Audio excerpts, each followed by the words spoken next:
like I said, we have Dr. Beth Reese with us. She is the founder of Yogiños, Yoga for Youth, and the co-creator of an adult training program, an on-demand school curriculum, mindful and OHMazing Strategies for students and teachers. So Dr. Beth has advanced yoga and mindfulness training and a Ph.D. in art museum education. She has experience teaching art education, art music, museum education, yoga, and mindfulness in public health and private schools at all levels in universities, and also to adults in various community settings. Beth is also a published author. She's currently working on a master's degree in clinical mental health. So thank you, Dr. Beth Reese, for joining us today. Absolutely. Thank you so much for having me. And I have a handy dandy presentation to share with you all today. Sorry about that funny little moment. And so can you see the screen okay? Yes, we have your chat box up, I believe, or some kind of. Okay. All right, so we'll move that out of the way. Perfect. Great. Sorry about that. Thank you. So yes, so my name is Beth Reese. I'm super grateful to be here at this amazing light virtual festival. I do want to take a moment and thank Alexis and Christian Herrera and Idea Thurston. Did I have that right? For your leadership and pulling all of this together. And I also want to acknowledge my many colleagues who are part of this festival and the amazing work that they are up to. It does take a village, and so I'm really grateful to be here with all of you and my colleagues. And so today, just to make sure you've hopped on the right plane, I will be talking a bit about and addressing what do issues of public health inequalities have to do with mindfulness, and how can we utilize mindfulness practices to reimagine our individual and collective actions. So thank you for joining me on this journey today. So I want to start with a quote by Viktor Frankl. Between stimulus and response, there is a space. In that space is our power to choose our response. In our response lies our freedom and growth. And so I don't know about you all, but I find that when I'm thinking about inequality everywhere, systemic racism, just implicit bias, unconscious bias, all of these things and how they relate to public health, I can get a little stirred up inside. And even recently, I was having a conversation with a family member about inequality with payments and being able to cover medication. And so in those moments, I can get really frustrated. Or if I'm experiencing my own inequality in healthcare, as an entrepreneur, providing for my own healthcare can be something of a sticky situation. So, and I want to be mindful how I'm informing people, sharing, helping to disrupt some of these inequalities. And so how we can really cultivate this power to choose our responses, it lies in this connection with our mind and our body. And you see this graphic here of the brain. And so I briefly just want to add in a little neuroscience because I think it's really fascinating. So first of all, there is what we know as neuroception. And that is that the brain, mostly unaware to us, is constantly surveying for risk, safety. And as Dan Siegel, a neuroscience talks about, we're always looking for safety, satisfaction, and connection, always, right? So if I am out and getting healthcare, or I'm hearing stories about people who are not consistently not receiving the healthcare they should because of maybe the color of their skin or their sexual orientation or identity, we're going to perceive those things as a danger, as a lack of safety. And again, maybe not even in our awareness. And then what happens is interoception, which is one of our sensory inputs. Interoception kicks in. happens seamlessly. And we start to have these body sensations. Maybe we feel nervous. Maybe we feel that contraction of anxiety, like right before we start screaming at like our kids or something. And that's only, I'll speak for myself. And that is the first foundation of mindfulness, is becoming mindful of body, becoming mindful of our body sensations so that we can notice them, see what's going on, and then make those choices, the power to choose our response. And sometimes we need a little help. And I hope today that I can share some practices with you to help you unpack some of that. So how can we teach? How can you join me in teaching all of that process? Well, we have distilled that at Yogiños, Yoga for Youth, is 3 steps. And we teach this starting at like 18 months through adults like you. So that is to feel, what are the body sensations showing up for me at any moment? That could also be hunger, or I'm tired, right? But what are those body sensations? Connecting with them. What is that stomach sensation happening right here, right now? Is that me being hungry, right? Because hunger isn't going to show up in my body a week from now and be like, yo, Beth, you're hungry. No, it shows up right here in the moment, just like being nervous or excited. So can I connect to that body sensation and then act to heal? What can I do right now to best serve myself and my collective community, all of my brothers and sisters? Feel what's happening, connect, name it, and then act to heal. Do something to take care of ourselves. And, sometimes when all else fails, today I will live in the moment, unless the moment is unpleasant, and then I'll have a cookie. Good cookie is always a good thing.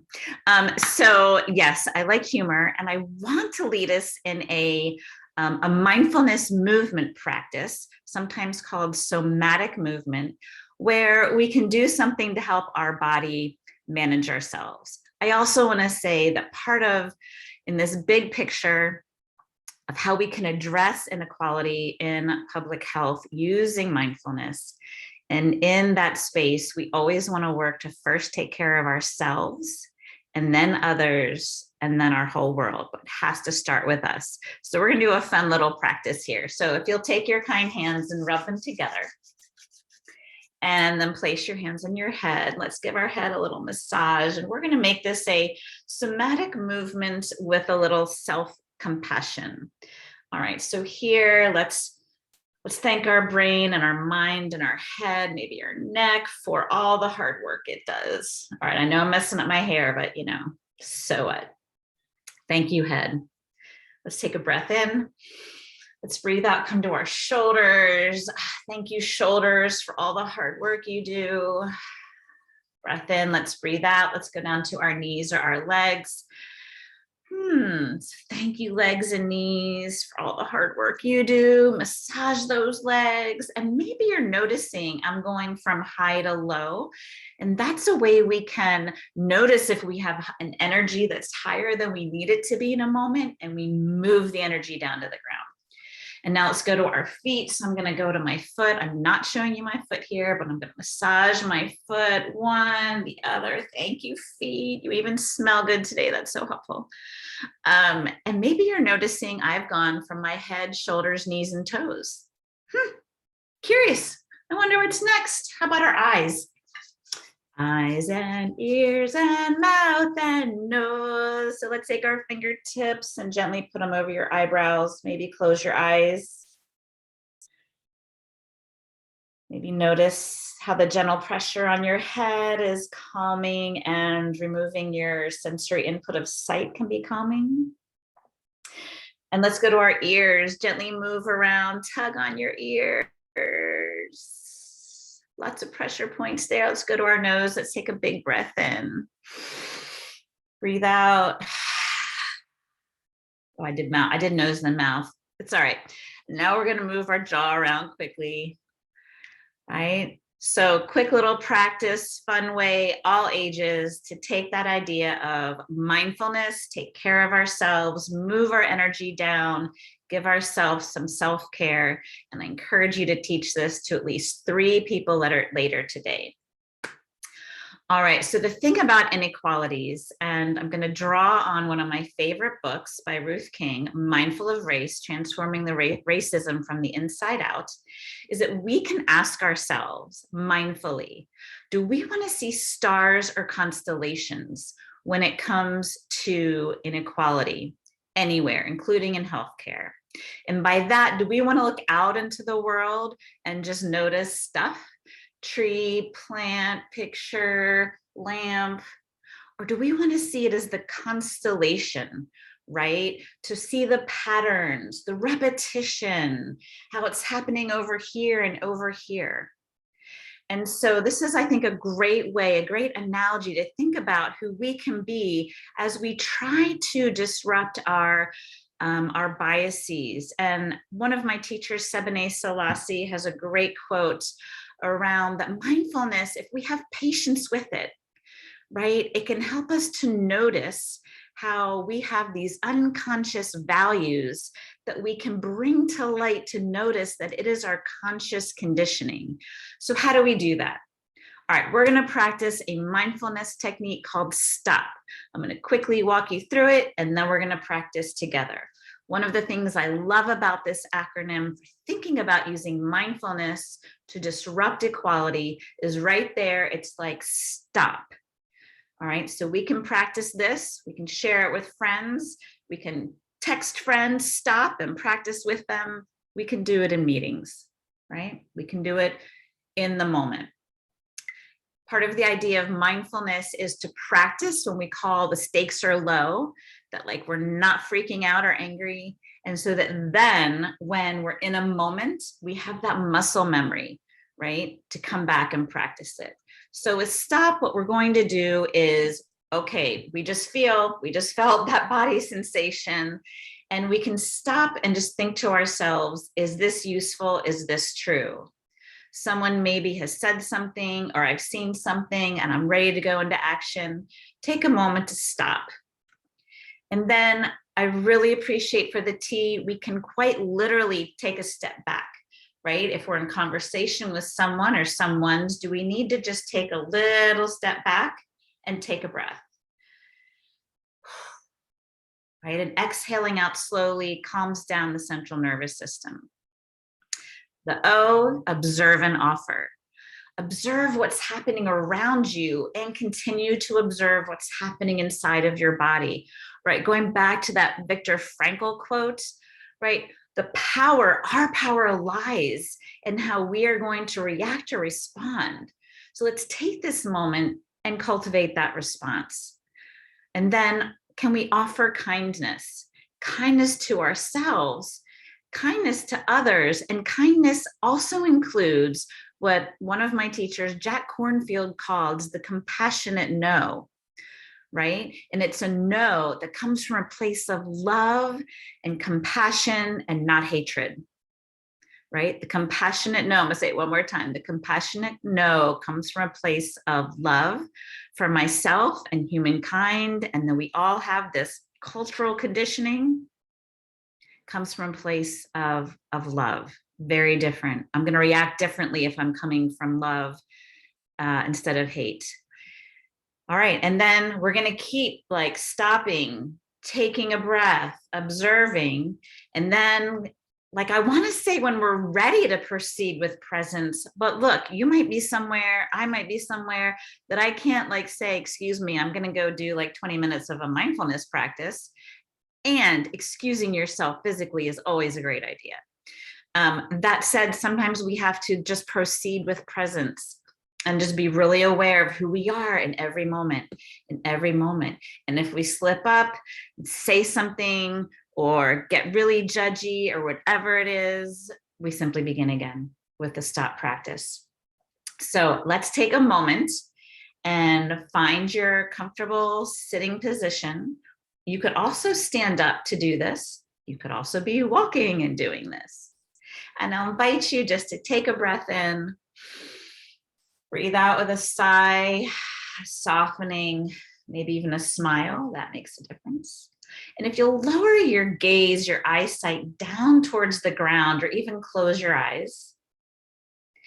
And I invite you to think of a moment, and maybe when I think of a scale of 1 to 10, a moment that was like a 3 to a 5, when maybe you were experiencing something either in yourself related to healthcare that felt inequitable, or you saw something on TV, right? And as you notice that, start to notice if the body sensations that are showing up for you might be some butterflies.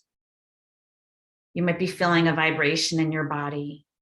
You might even feel your heart rate start to increase. That's a stress response. It's normal and natural. All right, so we're going to take another breath. And then thinking about that moment, notice maybe what was happening around you, outside of you. So observing the outer landscape, thinking about what that was like. And then again, noticing that inner landscape, what's happening. And then think about what is an action we could take to heal? Is it taking another deep breath? Is it thinking about head, shoulders, knees, and toes and grounding my feet into the ground to really help myself get grounded? Is it giving myself a little hug with a squeeze just to remind myself to be compassionate to myself and to be strong, be ready to offer that compassionate no? We might need to repeat this a few times, and then being ready to proceed with presence. Proceed with presence. Right, so as we come together and practice these techniques, feel, connect, act to heal, self-compassion, stop. We can practice on our own. We can share it out with others and teach one another collectively how to do these steps, so that as we work, right, going back to Viktor Frankl, to have that power to respond, how can we do so in a way that is full of being curious, kind, present, and grounded like the earth, right? Being steady, strong, and supportive. So just to say, if this work has interested you and you want to learn more, as Alexis mentioned, we do offer adult trainings, and we have one coming up starting actually tonight about teaching mindfulness and yoga for diverse learners. I think we're all diverse learners.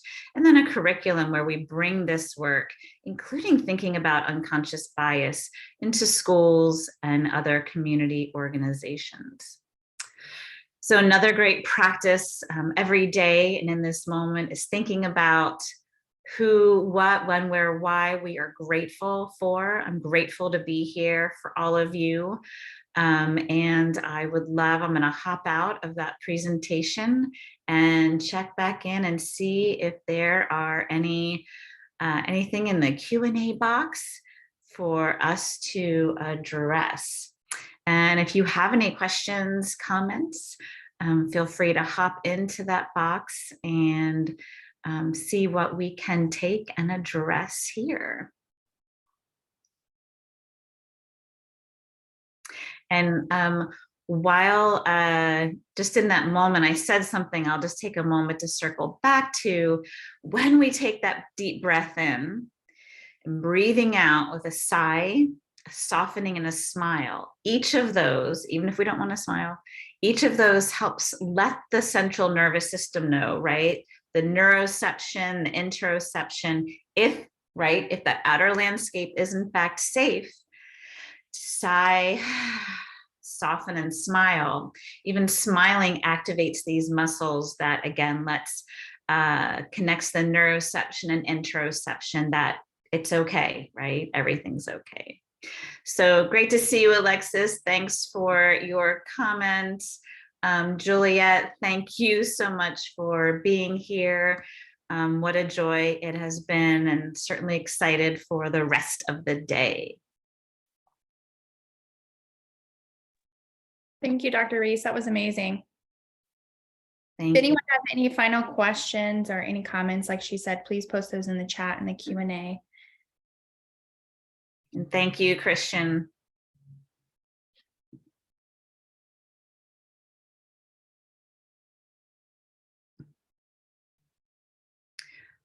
What if you are so far gone to stop? Juliet, that's such a great question. So you've gotten revved up, you've already gone to freeze, fight, flight, right? That's that where we go in our nervous system, and in freeze, fight, flight, our prefrontal cortex, the executive functioning thinking part of our brain is already gone offline. And that's when, like, for me, that's when I feel like I've got to remember to take that step back and disengage and then see what I can do.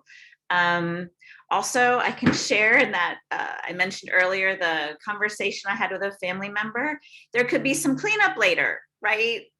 We flipped our lid, we've gotten angry, and whether it's we are doing cleanup for ourselves and honoring we're human, and then simply begin again. If it's communicating like with the person or group that maybe we didn't stay in our power, right? It happens, we're human. So just looking at how do we feel, connect, act to heal? What are the actions to heal?